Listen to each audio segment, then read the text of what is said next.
آج کی اس ویڈیو میں ہم بات کرتے ہیں سورہ الفاتحہ کے بارے میں۔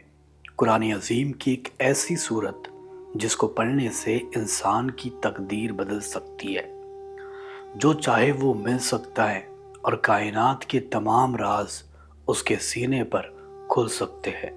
اللہ تعالیٰ نے اس سورت کے اندر وہ طاقتیں رکھی ہے کہ اگر کوئی بندہ اس کو 41 مرتبہ ہی پڑھ لے تب بھی اس کا کام ہو جاتا ہے، چاہے وہ کام رکا ہوا کیوں نہ ہو، یا پھر کسی نے اس کام پر بندش لگا دی ہو، یا پھر وہ کام اٹک گیا ہو۔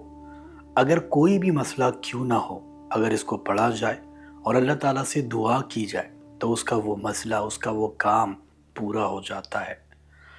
یہ ایسی طاقتور صورت ہے جس سے آپ روحانی طاقتوں کو پا سکتے ہو، روحانی مخلوقات کو دیکھ سکتے ہو، ان سے مدد حاصل کر سکتے ہو۔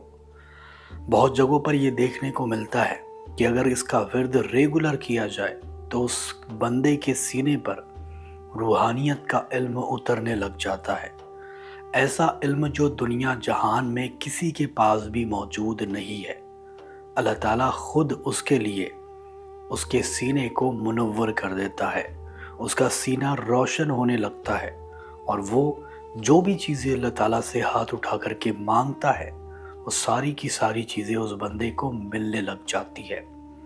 کہتے ہیں کہ اس کو لکھ کر اگر کوئی بندہ اپنے پاس رکھے تو وہ چاہے جنگ میں ہی کیوں نہ چلا جائے وہاں پر بھی کامیاب ہوگا۔ اگر اس کو لکھ کر کوئی بندہ اپنی دکان میں لگا دے تو گراہک کھچے چلے آئیں گے۔ اگر اس کو لکھ کر ایسی جگہوں پر رکھے جہاں پر وہ پیسے رکھتا ہے تو اس میں خوب برکتیں ہوگی۔ اگر اس کو لکھ کر گھر میں رکھ دیا جائے تو گھر ہر بلا سے، ہر مصیبت سے بچا رہے گا، بلکہ آسیب اور جن اس گھر پر اثر نہیں کر پائیں گے۔ کہتے ہیں کہ جو بندہ اس کو لکھ کر پاس رکھتا ہے یا پھر گھر میں رکھتا ہے تو اس پر اور اس کے گھر پر بری نظر نہیں لگ سکتی، کوئی بندہ اس پر بری نظر نہیں لگا سکتا، اور کالا جادو بھی اس کے اوپر اثر نہیں کر سکتا۔ اگر کوئی بندہ اس کو لکھ کر اپنے پاس رکھے تو اللہ تعالیٰ اس کو ہر جگہوں پر کامیاب کرتا ہے، ہر جگہوں پر ترقی ملتی ہے۔ اگر کوئی بندہ اس کا نقش انگوٹھی کے اندر ڈال کر اپنے پاس پہن لے تو وہ بندہ ہر جگہوں پر کامیاب ہو جائے گا، جہاں پر بھی جائے گا کام بنے گے۔ اگر کہیں پر فیل ہونے کا اندیشہ ہے اور پاس رکھ کے چلا جائے تو وہاں پر بھی کامیاب ہوگا۔ اگر اس کو پاس رکھ کر دشمنوں کے بیچ میں جاؤ گے تو وہ آپ کا کچھ نہیں بگاڑ پائیں گے۔ اگر اس کو پاس رکھ کر جنگ میں جاؤ گے تو وہاں پر بھی کامیاب ملے گی۔ یہ بہت ہی زیادہ تاثیر والا اس کا نقش ہوتا ہے، اور دوسری بات اس کو پڑھنا بھی بہت زیادہ تاثیر ہے۔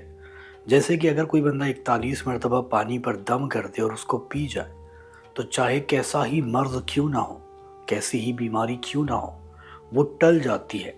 اگر اس کو دوائیوں کے اوپر 41 مرتبہ پڑھا جائے، ایسا مریض جس کا علاج ہی نہیں ہو پا رہا، تو وہ بندہ بھی ٹھیک ہو جاتا ہے۔ اگر کوئی بندہ اس کو فجر کی نماز کے بعد روزانہ صبح 33 مرتبہ پڑھے تو اللہ تعالیٰ اس کے رزق میں خوب برکتیں دیتا ہے، یعنی اس کو رزق غیبی طریقے سے ملنے لگتا ہے، غیب کے ذریعے سے ملتا ہے۔ اگر کوئی بندہ اس کو روزانہ مغرب کی نماز کے بعد 41 مرتبہ پڑھے اور اللہ تعالیٰ سے کسی بھی مقصد کے لیے ہاتھ اٹھا کر کے دعا کرے تو اس کا مقصد فوراً ہی پورا ہو جائے گا۔ اور کہتے ہیں کہ اس کو ایک مغرب کی نماز کے بعد پڑھنے سے دشمن دور رہتے ہیں اور ہر جگہوں پر کامیابی ملتی ہے۔ اگر اس کو روزانہ عشاء کی نماز کے بعد تنہائی والی جگہ پر پڑھو گے تو روحانیت کے جلوے آپ کے سینے پر آشیار ہونے لگیں گے، روحانی طاقتیں آپ کو ملنے لگے گی، ایسی طاقتیں جو دنیا میں کسی کے پاس موجود نہیں ہے۔ بہت سارے فائدے ہیں سورہ الفاتحہ کو پڑھنے کے، بہت سارے ایسے راز ہیں جو چھپے ہوئے ہیں جس کو ہم جانتے ہی نہیں، لیکن جو چیزیں ہماری اوپر جو کھولی گئی ہے، جو علم ہمیں ملا ہے، وہ میں نے آپ کو بتا دیا کہ یہ کیا کیا کام کرتی ہے۔ یہ آپ کے روزمرہ کے کاموں میں مدد کرتی ہے، چاہے آپ کیسی ہی مصیبت میں کیوں نہ پھنسے ہو، اور ساتھ ہی ساتھ آپ کو روحانی دنیا سے بھی جوڑ دیتی ہے۔